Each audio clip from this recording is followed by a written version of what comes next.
Okay, this video is about a metal detecting digging shovel, and as you can see, it's a Razorback. If you're familiar with the Home Depot products, Razorback makes a trenching tool, and this is one of those trenching tools.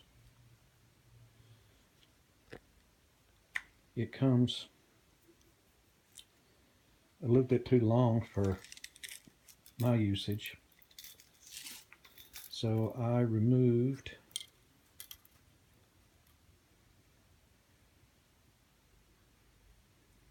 21 1/4 inches off the handle. It's a fiberglass handle. You can cut it with any kind of a saw to ensure a 90-degree cut. Pardon the finger getting in the way of the lens. I used my chop saw on it to get a 90-degree cut. Then, if you take a 3/4 gray electrical conduit PVC, it fits in there so tight it's hard to get it in there.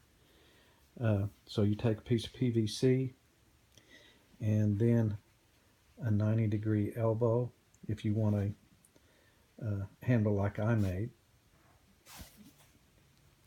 It's a handle.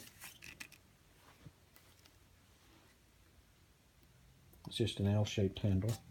If you want one of those, you can use a 90-degree elbow and cut off another piece of that 3/4 PVC and put a cap on it, 3/4 inch cap.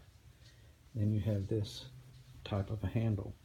They also have 3/4 T's, and you could make a T handle if you wanted. I didn't want a T handle. Then down here, the modifications on the business end, I rounded off the tip. It had a more of a point on it, and for removing dirt from the bottom of the hole, the rounded end does a better job than that pointed tip.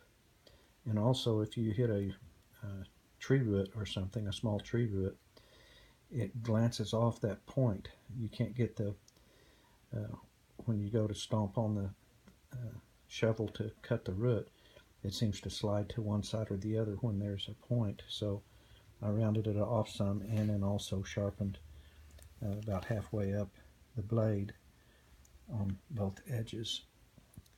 Then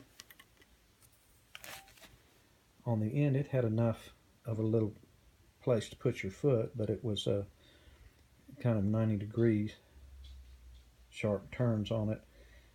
So I took a couple of pieces of leather, drilled 4 holes in the provided footstep, and put some thick leather on there to kind of save my shoes, especially when I'm wearing a thin soled shoe. This is a lot better to rivet that leather on there to kind of cushion it. And then when I'm metal detecting, I just lay this here or put it in a loop on a belt, and as I walk, this just follows me, just drags behind me, or I can carry it like this and still swing my metal detector. But anyway, that's the modifications I made on this Razorback trenching shovel.